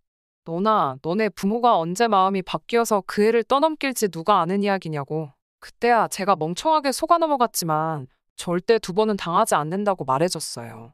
끝까지 저에게 울며불며 자기를 위해서라도 돌아와 줄 수 없냐고 빌던 남편을 매몰차게 끊어냈습니다. 한 번이라도 다시 연락하면 어떻게든 너에게 숨겨둔 자식이 있다는 사실을 사람들이 전부 다 알게 만들어버리겠다고. 어떻게 나처럼 눈이 멀어서 너 같은 놈과 결혼하는 사람도 두 번 다시 없도록 해주겠다고 으름장을 놓았어요. 제가 대답을 한 그때부터 더 이상 전 남편에게서는 연락이 오지 않고 있는 상황입니다. 정말 자기 앞으로 혼사길이 막힐까봐 겁을 먹은 것 같네요. 전 남편 말대로 아이한테는 무슨 죄가 있겠어요. 저도 저희 부모님 돌아가시고 이 이모 밑에서 자라오면서 부모 없이 자라는 서러움 누구보다 더 잘 알고 있습니다. 그래도 그런 싸구려 동정심에 지금도 손해본 제 인생을 굳이 더 갈아 넣어가며 희생해줄 이유가 없다고 생각합니다. 차라리 결혼하기 전에 사실대로 말해줬다면 아마 결과는 똑같았겠지만 그래도 조금이라도 고민을 해보지 않았을까요? 그러면 저도 이혼녀 딱지도 안 붙었을 텐데 말이지요. 저랑은 피 한 방울 섞이지 않은 남인데 남 걱정해줄 때가 아닌 것 같네요. 더 이상 제가 관여할 일도 아닌 것 같으니 애는 불쌍하지만 알아서 잘 하라고 하고 저도 그것 때문에 꼬일 대로 꼬인 저부터 잘 살고 봐야겠습니다. 안녕하세요. 얼마 전 이혼한 30대의 여자입니다. 결혼했다 이혼한 게 자랑은 아니지만 그래도 질질 끌지 않고 이혼해서 다행이란 생각이 드네요. 대학교와 대학원에서 컴퓨터공학을 전공하고 졸업 후에는 모 기업의 연구원으로 일하게 되었습니다. 제 입으로 이런 말을 하기가 남사스럽기는 하지만 제가 일에 대한 욕심이 있는 편입니다. 그래서 남들이 귀찮다거나 까다로워서 피하는 일들도 자처해서 도맡아 하곤 했네요. 그래서인지 금방 업무 능력과 책임감을 인정받아 다른 사람들보다 좀 빨리 승진을 했어요. 그렇게 제가 선임연구원이 되었을 때 남편을 만났습니다. 당시 남편은 회사에 들어온 지 3개월밖에 안 된 신입이었습니다. 보통이라면 남편과 제가 같이 일할 만한 기회가 없었는데 갑자기 제가 추진하던 프로젝트에 팀원이 한 명 더 필요하게 되었습니다. 그때 다른 동료의 추천으로 남편이 저희 팀에서 합류하게 되었어요. 솔직히 그때는 남편이 일하는 자세라든가 별로 마음에 들지는 않았어요. 그렇지만 사람 한 명이 아쉬운 상황에서 제가 퇴짜 넣을 그게 안 되어 어쩔 수 없이 가르치면서 함께 일을 해야만 했습니다. 사실 저는 누구한테 의지를 하는 성격이 아닙니다. 어떻게든 제 힘으로 해내야만 직성이 풀리는 성격이거든요. 그래서인지 다른 사람이 별다른 노력 없이 저한테 의지를 하는 것도 불편하고 부담스럽습니다. 하지만 남편과 함께 일해보니 단지 남에게 기대서 대충 넘어가려는 게 아니라 열심히 노력도 하는 것 같았어요. 그러면서 저에게 도움을 요청하니까 시간이 갈수록 남편이 기특하고 장해서 하나라도 더 가르쳐주게 되었습니다.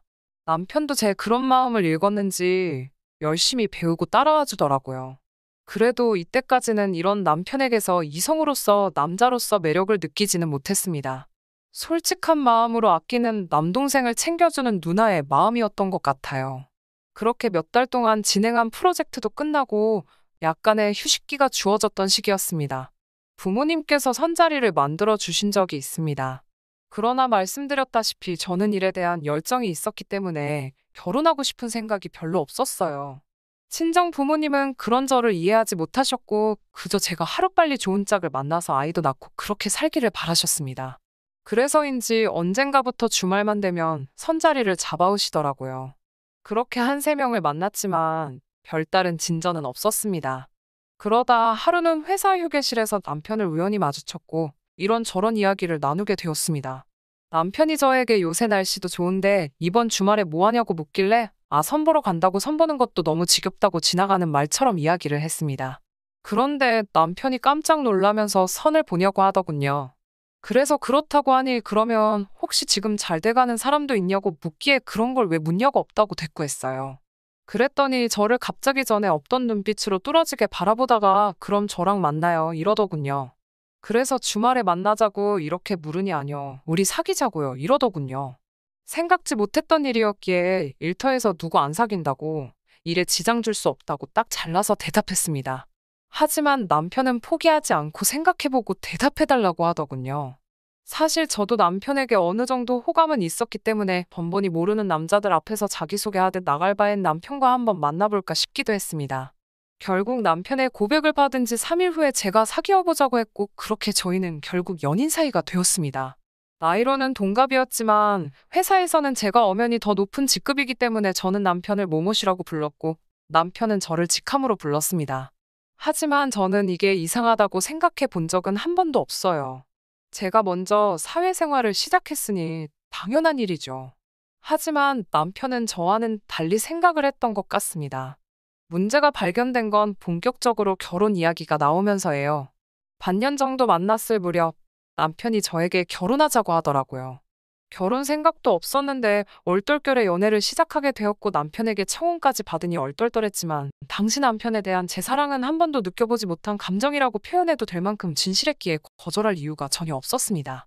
저는 남편의 청혼에 좋다고 승낙을 했고 그때부터 일이 진행되기 시작했습니다. 시댁에 처음 간 날이었습니다. 남편은 중학교 시절 부모님 두 분을 다 교통사고로 잃었다고 했습니다. 그 이후로는 남편보다 7살 많은 누나가 많이 보살펴 주었다고 했고요. 그러니 저에게 누나와 잘 지내면 좋겠다고 했고 제 입장에서도 당연히 그러고 싶었습니다. 하지만 그런 제 기대와 다짐은 첫 만남부터 산산이 부서져 버렸습니다. 당시 남편은 누나와 둘이 살고 있었기에 집으로 가는 것보단 좋은 곳에서 식사를 하는 편이 좋겠더라고요. 그래서 저희는 요즘 젊은이들 사이에서 유명한 퓨전 한정식 집으로 약속 장소를 잡았습니다.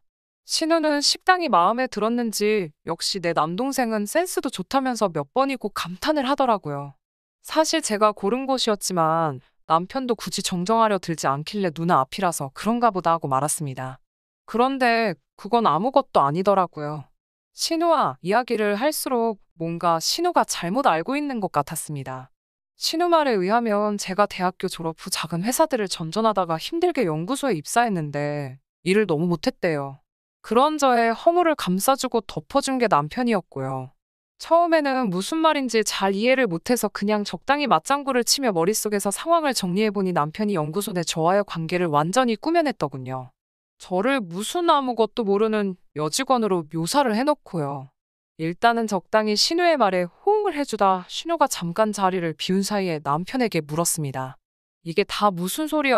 완전히 자기랑 내 상황을 반대로 꾸며놓은 거냐고 묻자 남편은 누나가 자기에 대한 기대가 너무 크기도 하고 누나 앞에서 어깨에 힘 좀 주고 싶어서 거짓말을 했다며 한 번만 눈 감아주면 안 되냐고 사정을 하더라고요. 저는 어이는 없었지만 그때만 해도 저도 남편을 많이 사랑했고 누나 앞에서 폼재고 싶은 동생의 마음이 이런 건가 싶기도 해서 딱 한 번만 눈 감아주기로 했습니다. 그리고 사실 결혼하고 한 가족이 되면 그때 바로잡아도 늦지 않을 거라고 이런 게 큰 허물이 되진 않을 거라고 생각했습니다. 신우와의 만남 이후로 저희 부모님과 남편이 만났습니다. 저희 부모님이야 이미 남편에 대해서 잘 알고 계셨기 때문에 별다른 대화가 많이 오가진 않았습니다. 단 한 가지 저희 부모님이 남편에게 신신당부하셨던 건 저를 속이지 말고 항상 믿음을 주라는 거였어요. 믿음 없이는 결혼 생활이 절대 유지될 수가 없다고요. 그렇게 저희는 결혼식을 올렸습니다. 결혼 준비를 하는 동안에도 큰 문제가 없었으니 앞으로도 행복한 날들만 있을 줄 알았지요. 하지만 결혼식 직후로 상황이 조금씩 달라지게 되었습니다. 그 중심에는 집이 있었습니다. 집을 알아보기 시작하면서 남편의 재정 상황을 자세히 알게 되었어요. 남편은 생각보다도 모아둔 돈이 없었습니다. 반면에 저는 남편보다 직장 생활도 길었고 친정 부모님으로부터 경제적 도움도 충분히 받고 있었고요. 친정 부모님은 굳이 고생을 사서 할 필요가 없다 하시며 저희를 위해 작은 빌라를 하나 얻어주셨습니다. 사실 그때 남편이 넌지시 이거 공동명의로 해주면 안 되냐고 물어서 좀 어이없긴 했어요. 진작에 친정 부모님이 제 명의로 해주겠다 하셨을 때 제가 아니라고 저나 남편이나 하나 보탠 것도 없는데 괜찮다고 이미 거절한 상황이었거든요. 남편에게 그렇게 말하니 굉장히 실망한 눈치였어요. 그러면서 그래도 내가 이 집안의 가장인데 그런 문제는 남편이랑 먼저 상의했어야 하는 거 아니냐 하더군요. 그때 좀 남편의 다른 면을 봤지만 그런 이유로 이혼까지 하게 된 건 아닙니다. 이혼을 하게 된 결정적인 이유는 남편의 거짓말 때문입니다. 연애할 때부터 남편을 보면서 느낀 건 도대체 돈을 벌어서 다 어디다 쓰나였어요. 비싼 옷을 사 입는 것도 아니고 술, 담배를 즐기는 사람도 아닌데 모아둔 돈이 없다는 점에 굉장히 의아했습니다. 그런데 그 이유를 알게 되었습니다. 두어 달 전 저희 친정아버지 생신이셨어요. 저는 남편에게 100만 원 정도 쓰면 좋겠다고 했습니다. 그런데 남편은 딱 잘라 자기 지금 돈이 하나도 없다며 저더러 알아서 하라고 하더군요. 서운한 마음이 들었지만 그래도 없다대 어쩌겠어요. 그냥 알겠다 그랬습니다. 그런데 이튿날 저는 몸이 안 좋아서 집에서 쉬고 남편만 출근을 한 날이었어요. 남편이 핸드폰을 두고 출근했더라고요. 식탁 위에 놓인 남편의 핸드폰을 보고는 가져다 줘야 한다는 생각에 좀 귀찮았어요. 그러다 문득 핸드폰을 한번 보고 싶더라고요. 물론 저도 이게 옳은 행동이 아니라는 건 알았지만 문득 남편이 도대체 돈이 얼마나 없으면 저러나 싶기도 했고요. 그래서 남편의 핸드폰으로 남편 계좌 상황을 보게 되었습니다. 그리고 전 너무 큰 충격을 받았어요. 남편에게는 아주 많은 금액은 아니지만 돈이 있었어요. 장인어른께 돈 쓰는 게 아까워서 거짓말을 했을 수도 있습니다만 내역을 보는 순간 소름이 확 끼치더라고요. 남편은 저와 결혼한 이후로 계속 신우에게 돈을 보내고 있었습니다. 퇴근하고 들어온 남편에게 자초지종을 다져 물었습니다. 그러자 남편은 신우가 자기를 이렇게 키워줬는데 돈 좀 보낸 게 뭐 그리 대수냐며 저에게 오히려 자기 핸드폰을 왜 뒤졌냐고 화를 내더라고요. 저는 제가 서운했던 이유를 설명했지만 남편은 들으려는 시도조차 않더니 급기야 신우를 집에 불러들였습니다. 신우는 저를 보자마자 내 동생이 돈 벌어서 나 주는데 네가 뭘 그렇게 보태줬냐며 막말을 하더라고요. 저는 신우랑 싸우고 싶지도 않았고 따지려는 의도도 없었습니다. 단지 왜 남편이 저와는 상의를 하지 않았는지 그게 서운했을 뿐인데 말이죠.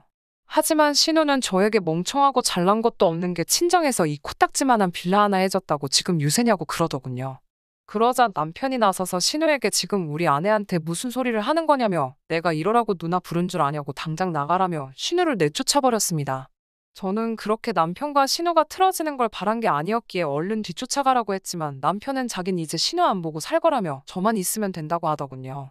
저는 괜히 이 모든 상황이 저 때문에 벌어진 일 같아 미안하고 죄책감이 들었지만 동시에 남편이 저를 이렇게 소중하게 여겨주니 고마운 마음도 들었습니다. 남편과 신우 사이가 틀어지면서 남편이 저에게 숨긴 돈에 대한 이야기는 흐지부지 지나가 버렸습니다. 이미 지나간 일을 들추기도 뭐해서 그냥 더는 생각하지 않으려고 했습니다. 하지만 그로부터 몇 주 뒤 그러니까 얼마 전에 추악한 진실을 알게 되었습니다.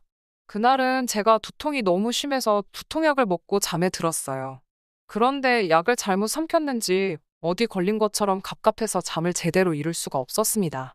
그런데 남편이 뒤척이는 소리가 나면서 손을 쓱 뻗어 제 코끝에 가져다 대는 거예요. 마치 제가 자는지 안 자는지 확인하는 듯이요. 저도 모르게 눈을 꼭 감고 자는 척을 했고 남편은 조심스레 핸드폰을 들고 베란다로 나가는 것 같았어요. 저는 온 신경을 곤두세우고 남편이 누구랑 통화하는지 엿듣게 되었습니다. 그런데 잘 들어보니 상대가 신우였어요. 신우는 남편에게 저에 대해서 묻는 것 같았고 남편은 그런 신우에게 완전 바보야 아무것도 몰라 내가 누나랑 연 끊었다고 믿는다니까 라며 낄낄 웃더라고요. 제가 얼마나 죄책감을 갖고 있는지 남편은 뻔히 알면서도 누나랑 다시 잘 지낸다는 말을 안 해줬던 거예요. 전 당장이라도 지금 그게 무슨 소리냐고 다져붙고 싶었지만 꼭 참았습니다. 남편이 출근하면 방이라도 뒤져봐야겠다 생각했거든요.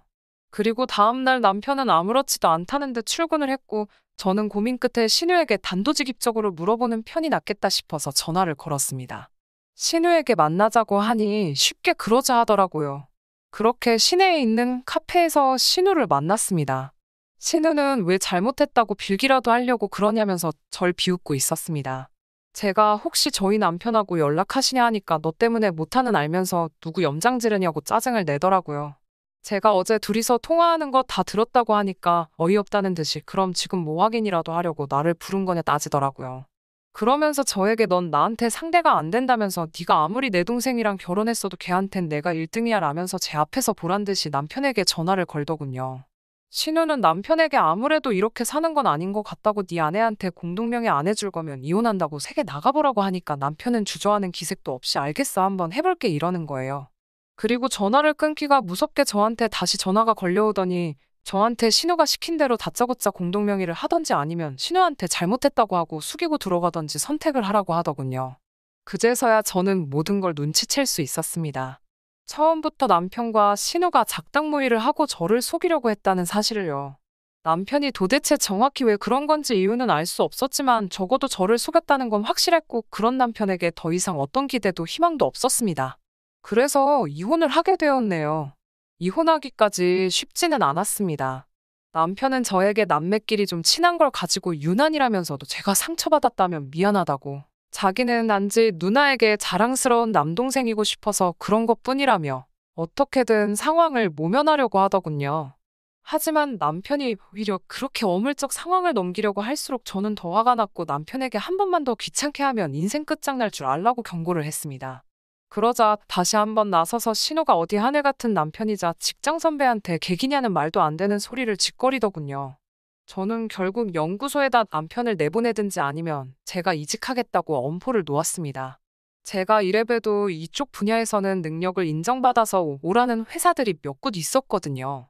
연구소 입장에서는 남편 때문에 저를 놓치는 건 엄청난 손해였기에 결국 남편은 유배나 다름없는 오지에 발령이 났고 그제서야 사태 파악을 한 남매가 제게 찾아와 이렇게까지 할 필요 있냐며 거듭 사과를 하더군요. 전 아랑곳하지 않고 남편도 신우와 함께 살던 집으로 돌려보냈고요. 지금은 속이 후련합니다. 지금 생각해보면 남편은 자격지심에 쩔어 있었던 것 같아요. 그러니 말도 안 되는 허풍과 거짓말로 자신을 감추려고 했던 거겠죠. 왜 진작에 그런 사람인지 몰라봤던 건지 솔직히 지금도 생각하면 시간을 돌리고만 싶습니다. 그래도 저는 이건 아닌데 라는 걸 알았을 때 결단을 내릴 수 있는 힘이 있었네요. 여러분도 용기가 없어서 이게 아닌데 싶은데도 끝맺지 못하는 일이 있으시다면 하루빨리 결정을 내리고 저처럼 후련하고 개운하게 생활하시면 좋겠습니다. 결혼한 지 이제 햇수로만 3년이 지난 여자입니다. 이제 2돌 지난 딸아이가 있어요. 결혼 전에 시어머니께서 보여주신 모습이 워낙 유난스러운 모습을 많이 보여주셔서 걱정이 많이 되더라고요. 막상 사연으로만 접하던 상황들이 저한테 벌어질 상황이 될 거라는 생각을 했더니 겁이 덜컥 나기 시작했어요. 남편에게 이래저래 해서 조금 고민이 된다고 사실대로 털어놓았습니다.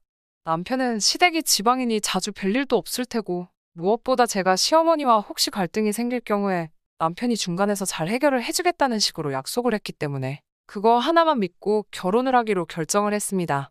막상 결혼을 하고 나니 남편이 시원스럽게 해주는 부분이 없기는 했지만 적어도 명절 때를 제외하고는 시댁 스트레스를 받지 않기도 했기 때문에 결혼 생활에 큰 문제는 없었습니다.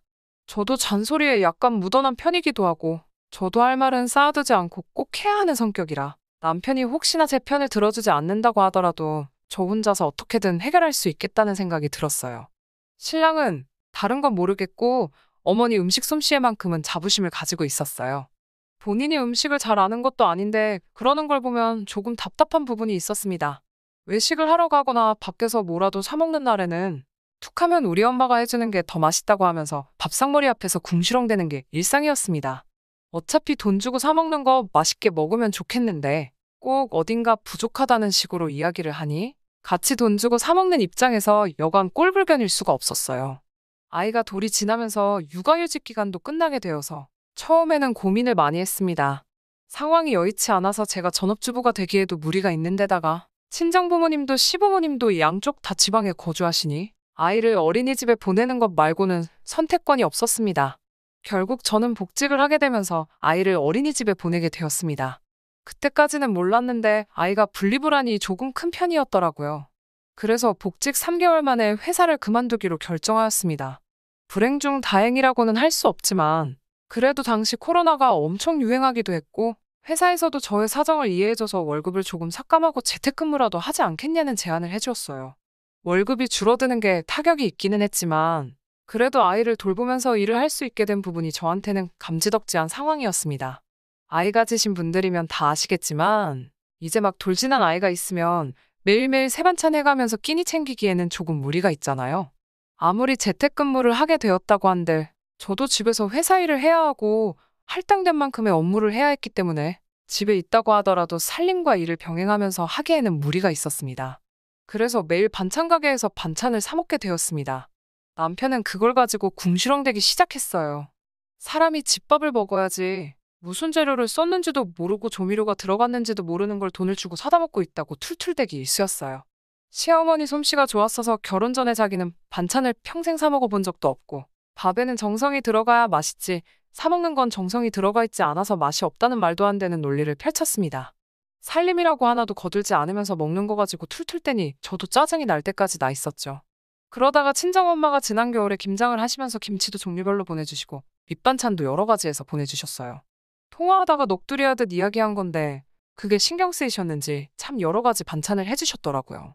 저희 어머니가 오랜 시간 동안 식당 운영을 하셔서 그런지 손도 엄청 크셔서 보내주신 걸 받아보니 엄청 푸짐했어요. 김장김치뿐만 아니라 동치미에 총각김치며 파김치까지 여러 종류로 보내주시고 밑반찬도 보관하기 용이한 반찬들 위주로 해서 잔뜩 보내주셨어요. 장조림에 진미채, 마른 멸치에 건새우 볶음까지. 얼려놓고 꺼내기 편하게 며칠치 양으로 소분해서 정말 보관하기도 먹기도 편하게 해주셨어요. 제가 좋아하는 반찬들뿐만 아니라 제 신랑이 나물 반찬을 잘 먹던 게 기억이 난다고 나물도 살짝 데쳐서 바로 무쳐 먹을 수 있게 엄마가 직접 만든 만능 양념장까지 보내주시고 그 와중에 제 남편 것까지 챙겨주시니 허리도 안 좋은데 혼자서 이 많은 반찬을 하고 포장까지 일일이 하고 택배까지 직접 보내주셨으니 정말 고마움에 눈물이 다 나더라고요. 덕분에 밥만 해놓으면 해주신 반찬 꺼내 먹기만 하면 되니 한동안 집안일 하기가 엄청 수월했어요. 하지만 남편은 고마움도 느끼지 못하는 건지 우리 엄마 반찬 가지고도 밥상머리 앞에서 궁시렁대기 일쑤였어요. 아무리 반찬을 여러 가지를 해주셨다고 해도 전부 밑반찬 위주였으니 식탁 위에 올라오는 게 계속 같은 반찬이었어요. 그러다 보니 오늘도 또 똑같은 거냐고 하면서 반찬 투정을 하기 시작하더라고요. 그냥 감사히 먹어도 모자랄 판에 맛있다는 말은 곧 죽어도 한 번을 하지 않고 우리 엄마 멸치가 그렇게 맛있는데 우리 엄마가 이것도 잘하는데 하면서 우리 엄마 음식과 시어머니가 해준 음식을 비교하기 시작했어요. 자기가 무슨 대장금이라도 된 것 마냥 장모님이 음식점을 하셔서 그런지 조미료를 많이 쓰시는 것 같다며 음식에서 조미료 맛이 난다는 식으로 툴툴대기까지 하는데 듣다 보니까 너무 짜증이 나서 숟가락으로 남편 이맛박을 한 대 때렸어요. 제가 잘못한 건 맞기는 한데 제가 숟가락으로 이맛박을 때릴 때까지 저를 서운하게 한 남편 잘못이 더 크다고 생각해요. 허리도 안 좋으신 분이 너 반찬 투정한다고 이렇게 신경 써서 보내주신 거라고. 고마워는 못할 망정 반찬 투정을 하고 있냐. 시어머니는 우리 먹으라고 뭐 하나 보내주신 거나 있느냐고 한마디 했어요. 말 같지도 않은 거 가지고 반찬 투정할 거면 너가 먹을 건 너가 직접 해라. 나도 집에서 일하느라 바빠서 끼니마다 새로운 반찬을 해주기 힘들다. 뭐 이런 이야기 하면서 대판 싸웠습니다. 그렇게 남편하고 냉전 상태로 며칠 지나가고 있는데 시어머니한테 전화가 한 통 왔어요. 아무래도 남편이 저랑 다툰 걸 가지고 전화로 전부 일러바쳤는가 봐요. 전화를 시작하면서부터 저한테 너는 요즘 집에만 있는다면서 목소리 듣기는 어째 회사 다닐 때보다 더 힘드냐고 말에 가시를 담아서 첫마디를 하시더라고요. 아이가 제 시야에 없으면 울고불고 하는 데다가 제가 집에 있는다 하더라도 일을 하고 있기 때문에 정신이 없는 건 마찬가지라고 말씀을 드렸지요. 어차피 저도 저희 엄마한테 연락도 잘 안 하는 편이고 남편도 장인 장모님한테 안부 전화 어색하다는 이유로 자주 하질 않으니 그냥 각자 부모님 알아서 챙기면 된다고 하고 서로 안부 전화는 최대한 안 하고 있었거든요. 애는 잘 크고 있는지 뭐 그런 상투적인 안부를 물어보시더니 시어머니께서 이번에 저희 줄 것까지 생각해서 김장을 넉넉하게 했다고 저보고 와서 김치 좀 가져가라고 하시네요. 보내주신다는 말을 잘못하신 건가 해서 가져가라고요? 하고 대답을 했더니 너는 왜 항상 말꼬리가 기냐면서 제가 제대로 들은 게 맞다고 하시네요. 날도 엄청 추울 때라서 아이 데리고 버스나 기차 타고 가기에도 무리가 있다는 식으로 설명을 드리고 안 그래도 요즘 어머님 묵은지가 생각이 난다고 친정부모님이 얼마 전에 김장김치를 보내주셔서 냉장고에 자리가 얼마 없어서 그러니 맛있게 익혀주시면 다음 구정 때 저희가 가지러 가겠다고 최대한 시어머니 기분 생각하면서 돌려서 말씀을 드렸어요. 그랬더니 지금 니네 엄마는 보내줬는데 나는 지금 가지러 오란다고 비꼬는 거냐 라며 한마디를 하십니다.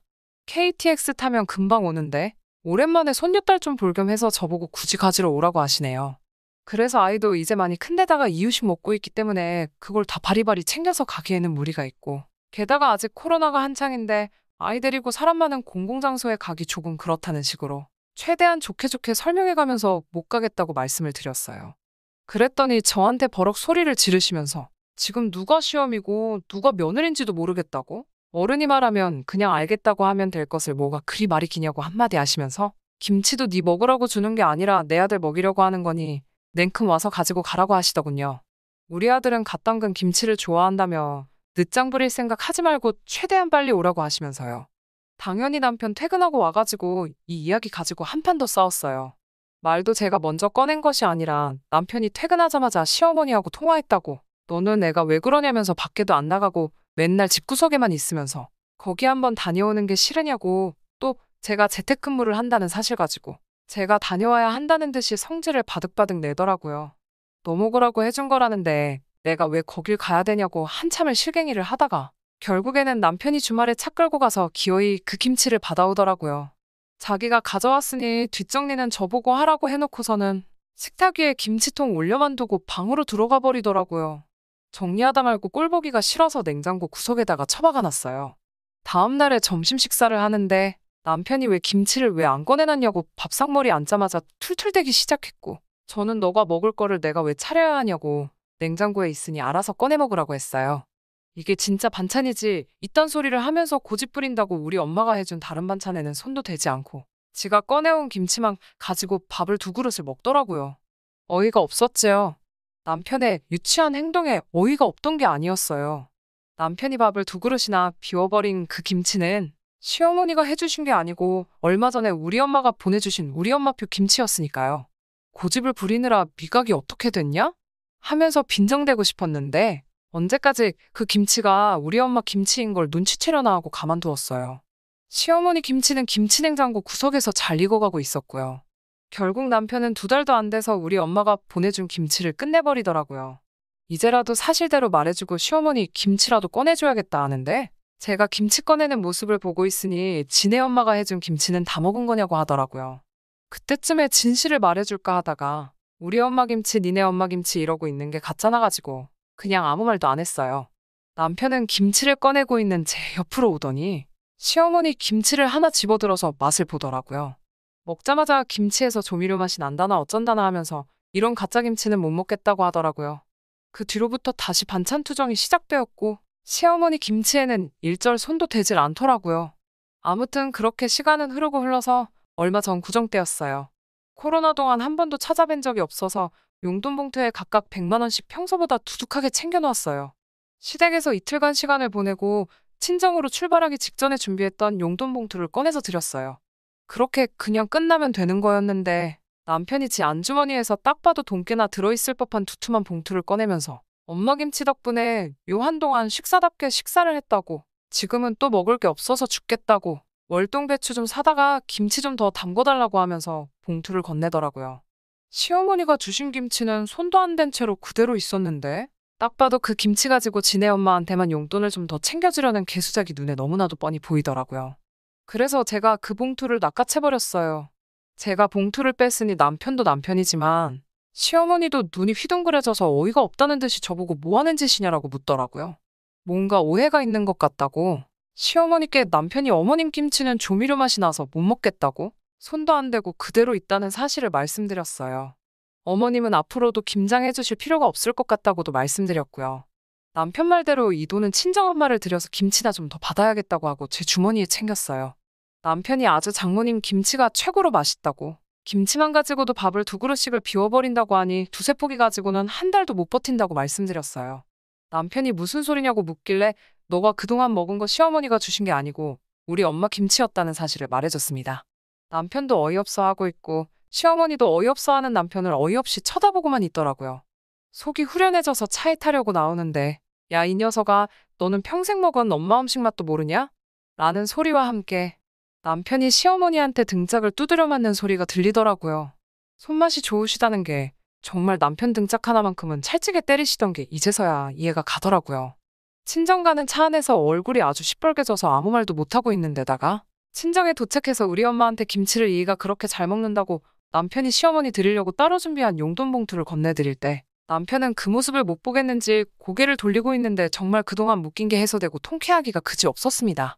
얼마 전에 친정엄마가 또 김치랑 반찬을 한가득 해서 보내주셨어요.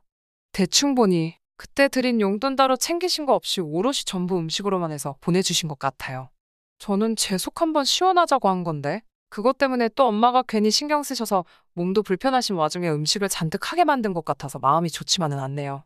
그래도 그 이후로 남편이 음식 투정도 안 하게 되었고 시어머니 음식이 진짜 음식이라며 다른 데서 먹는 음식으로도 툴툴대지 않게 되었으니 제대로 참교육을 한번 해준 것 같아서 기분 하나만큼은 좋아요. 남편이 저와 친정부모님에게 잘하게 된 만큼 저도 올해는 아이 데리고 시부모님도 자주 찾아뵙고 며느리 할 도리 하려고 합니다. 사연 들어주셔서 감사하고 혹시나 앞으로도 재밌는 일이 있다면 사연 한번 전해보도록 할게요. 끝까지 들어주셔서 감사합니다. 오늘의 사연은 여기까지입니다. 구독과 좋아요, 알람 설정 부탁드리고 더 좋은 사연으로 다시 찾아뵙겠습니다. 감사합니다.